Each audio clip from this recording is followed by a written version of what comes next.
11 saisons, monsieur Ancre? Vous êtes sûr de vous? En tout cas, les scénaristes aimeraient bien arriver jusque-là, capitaine. Eh ben, j'espère qu'avec tout ça, ils ne dévieront pas de leur cap comme Marvel et Star Wars.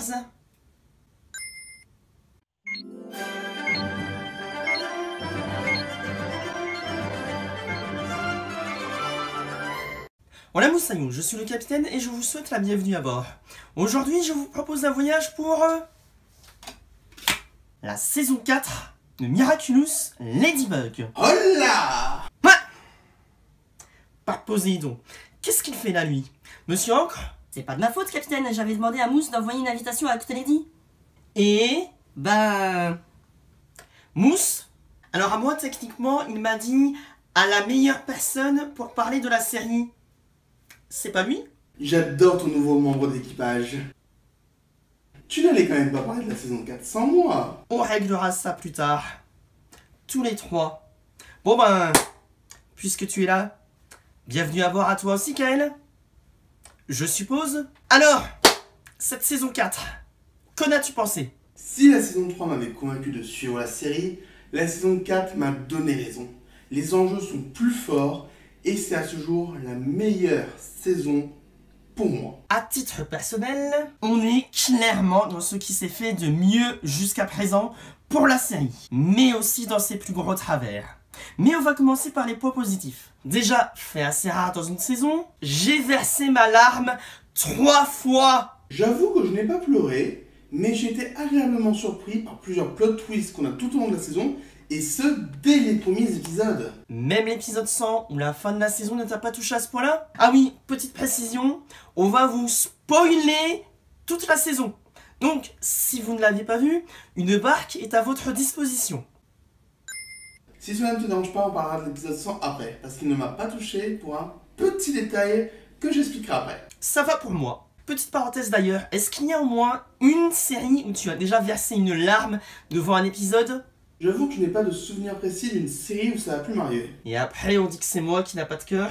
Mais il y a un film qui le réussit très bien, et c'est Le Secret de Terabithia.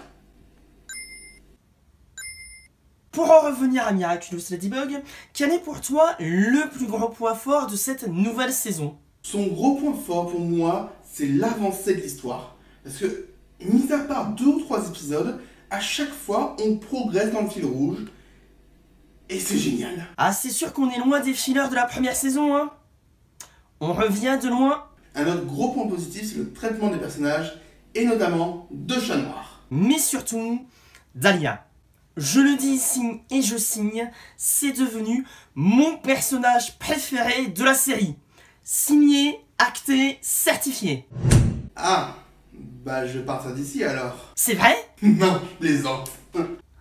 Je n'aime pas du tout Alia. Certes, elle découvre le secret de Marinette, arrive à l'aider et tout, mais le fait qu'elle n'arrête pas de forcer Marinette à faire des choses qu'elle ne souhaitait pas dans les précédentes saisons ne rendra pas son bon comportement de cette saison. Tandis que Chat Noir, on le voit avoir des doutes, presque vouloir abandonner, mais au final, il reste. C'est l'allié le plus fidèle de Ladybug. Pour le coup, je mets ça plutôt sur le concept de base de la série. Mais même au-delà de ça, Alia aussi a des doutes concernant ses nouvelles fonctions. Plus d'une fois, tu la vois hésiter à en parler à son amoureux, ou encore à rendre même son Miraculous. Après, c'est sûr que dans une série avec moins d'épisodes filler de manière globale, le tout aurait été mieux traité, je te l'accorde. Cela dit, si Chat Noir est l'allié le plus fidèle de Ladybug, Alia est clairement l'allié la plus fidèle de Marinette. Et cela est une facette qu'il ne faut jamais oublier dans une histoire de super-héros, l'identité secrète. Oui, je vois où tu veux en venir. Et je te l'accorde, elle est géniale dans cette saison. Mais ce n'est vraiment pas mon personnage préféré. Ce rôle est attribué à Juleka. Et justement, le côté plus mature de la série se voit avec ce personnage, notamment dans son épisode dédié, Culpabis, et le fait qu'elle devienne un nouveau héros. Ah, c'est vrai qu'elle évolue dans le bon sens, elle aussi. Peut-être un peu trop de manière classique à mon goût, mais je vois où tu veux en venir. D'ailleurs, en parlant des nouveaux héros... Non, pas cela. Voilà, c'est mieux. Je trouve que leur introduction a été paradoxalement un peu trop rushée par moments. Faut dire aussi que quand tu passes après un certain épisode... voilà quoi. Oui, mettre 4 héros dans Penal Team, c'était dommage. Logique, mais dommage. Mais bon, je sens que tu veux parler de l'épisode 100. Juste pour finir sur cet épisode, je rajouterais qu'ils auraient eu toutes leurs chances de gagner s'ils avaient pu avoir un certain duo. Ceux-là, Olive et Tom, ils sont toujours ensemble. Tom, Olivier, sont super entraînés. On n'a pas toujours les droits de la musique que l'on veut. Ah, la magie des années 80. Tiens, d'ailleurs, ça me fait penser, avant de passer à l'épisode 100, qu'à elle, il faut qu'on parle de ce qui s'est passé autour d'un autre épisode bien moins marrant. La mort du petit singe dans Rémi sans famille? T'as raison, c'est tellement triste. Quoi? Ah non, pas du tout. De toute façon, j'ai toujours dit que je préférais Princesse Sarah. Non, je voulais parler d'un épisode censuré. Qu'est-ce qui s'est passé? Ah, bah pour ceux qui l'ignorent, l'épisode Killing a été coupé et censuré par TF1. En fait, il montrait une mauvaise image de la fonction publique et des policiers. Personnellement, cela me dérange pour deux raisons. La première, c'est qu'on a vu de pires images de la police dans la série. Et la seconde, c'est qu'on a un bout d'épisode qui manque, et donc cela gêne la compréhension du scénario. Mais c'est un avis personnel. Et rétrospectivement, je peux comprendre pourquoi ils l'ont fait. C'est dommage, logique, mais dommage. Et surtout, depuis le début de la série, tous les personnages en prennent pour leur grade au moins une fois. Même le maire. Mais bon, on va dire que c'est un hommage avec ce qui se faisait dans d'anciennes séries comme Sailor Moon. À titre de comparaison, la censure de l'épisode de Miraculous Ladybug était gentillet. Mais ça, c'est une autre histoire. On y reviendra d'ailleurs peut-être un jour, qui sait. Ou en Ladybug peut-être. Mais bon, pas avant 2024. Bon, si on parlait du 100e épisode. Allons-y, Alonso. Mais je croyais qu'il s'appelait Kael, capitaine. Mais non, mais... c'est une référence à... les jeunes de nos jours. Mais bon, cet épisode 100. Là, cette fois, ça y est, on est dans la qualité avec un grand K. Je pense qu'on est d'accord là-dessus. Ou un cas comme Costaud. Même si je suis d'accord, je suis quand même hyper frustré sur un point. La durée de l'épisode. Là où je n'en veux pas à TF1 d'avoir censuré Killing, je leur en veux de ne pas avoir permis à l'équipe d'écriture de Miraculous de ne pas avoir fait durer cet épisode plus longtemps. Il y a tellement de choses que 20 minutes ça suffisait pas. Il fallait qu'il dure 40 minutes, voire 1 heure. J'irais même plus loin, il aurait mérité un film à part entière. D'autant plus qu'on sent qu'ils ont essayé vraiment de mettre les formes, autant au niveau graphisme que scénaristiquement. Mais sur ce point-là, c'était quoi cette histoire de satellite en fait? On peut revenir dessus? En gros, on considère que comme le temps est traqué, le seul moyen de le réguler, c'est de remettre ce satellite à la bonne heure. Mais bon, c'est l'un des rares exemples de TG, c'est Miraculous. Après tout, on a vu plus étrange en termes de logique temporelle dans une fiction. Ta ta ta ta ta ta ta ta. On n'a toujours pas les droits. Pardon. Tiens, encore un super-héros. Comme par hasard. En même temps, obligé de mentionner le super-héros à un moment donné. Surtout si on parle de voyage dans le temps. Mais puisqu'on en est à parler de Masterclass, qu'as-tu pensé du dernier épisode de la saison? Masterclass, c'est le mot. Mais malheureusement, certains ont été spoilés du dénouement final. Mais j'en parlerai après. Personnellement, j'ai eu la chance de le découvrir en entier et c'était juste magistral. Je comprends que tu aies pu verser une larme ici. Perso, j'étais juste admiratif de ce que l'épisode nous a réservé au niveau du scénario et du graphisme. Et d'ailleurs, l'animation a été faite par SMG, les mêmes qui ont fait Éphémère. Donc, bravo à eux. Oh, tu sais, niveau spoiler, ça ne sera jamais pire que ce qu'on a eu pour The Last of Us 2 ou SNK. Jamais je ne t'oublierai, Sacha. Mais oui, sinon on est d'accord. Et c'est d'autant plus frustrant que si le reste de la série avait été comme ce dernier épisode... voilà, on aurait eu la série ultime, mais non. Enfin.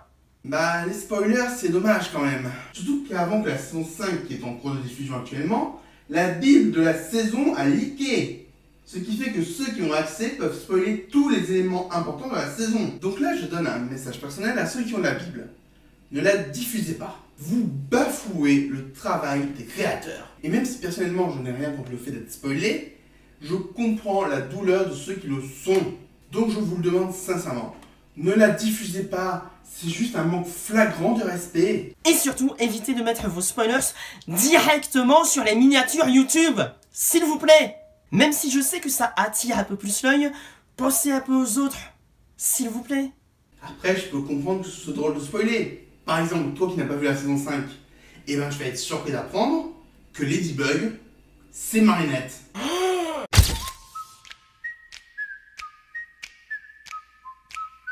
Blague à part, est-ce que tu as un truc à rajouter? J'espère vraiment que la série va continuer sur sa lancée et ne pas retomber dans ses anciens travers. J'ai cru comprendre que plusieurs saisons avaient été annoncées et qu'ils aimeraient bien aller au moins jusqu'à la 12e. Cela dit, grâce à cette saison 4, j'ai envie de leur faire confiance, au moins pour la saison 5. Mais je ne peux m'empêcher de me dire qu'on risque de ne jamais avoir de fin et que cela risque de nuire aux émotions que nous avons eues jusqu'ici. En fait, ils ont surtout dit qu'ils avaient encore des idées pour au moins 12 saisons. Mais seulement 7 ont été officialisées, ainsi qu'un film et un jeu vidéo.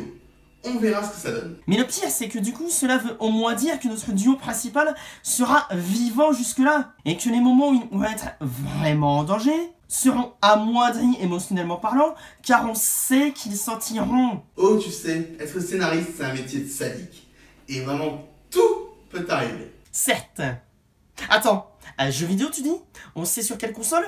Et est-ce qu'il sera multi? Miraculous The Rise of Sphinx. On sait qu'il sortira sur les 3 consoles principales, donc Switch, PlayStation 5 et Xbox, mais on n'en sait pas plus pour le moment. Merci pour l'info. De toute façon, en vrai, j'attends surtout le prochain jeu des Tortues Ninja en format physique.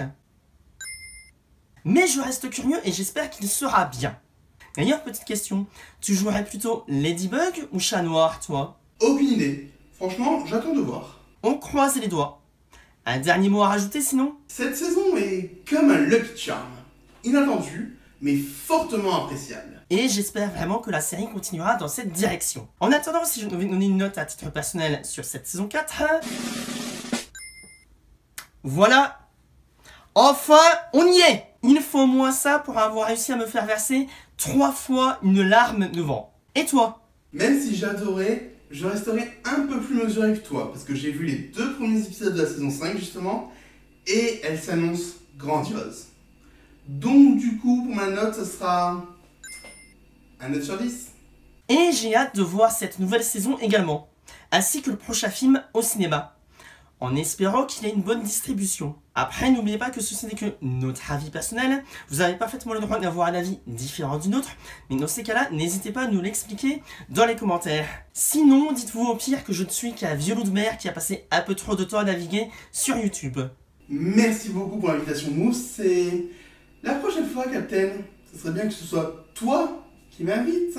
T'inquiète pas, je lui en toucherai 2 mois après. Et on n'oublie pas le petit pouce bleu, l'abonnement ainsi que le partage sur les réseaux sociaux, ça fait toujours plaisir. Et on n'hésite pas aussi à aller s'abonner à la chaîne de Kael ainsi que celle d'Octolady, 2 fans de la série qui méritent clairement plus de visibilité. Bref, c'était le Capitaine qui vous parlait avec Moussa Kamini qui vous dit à bientôt pour une nouvelle traversée, et n'oubliez pas de garder le cap.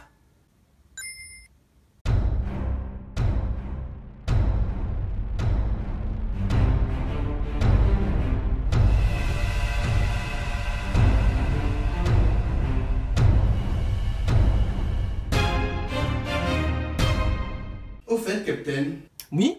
si tu devais être un super-héros comme dans la série, ce serait quoi? Bonne question. Et toi? Moi, je serais Manti, le super-héros sur le thème de l'éléphant, qui grâce à ses armes miroirs peut permettre à son pouvoir mémorisation de retrouver les souvenirs des gens. À titre personnel, je crois que je préférerais quand même être un super vilain. Encore? Que veux-tu? J'aime bien servir le mal et le faire bien.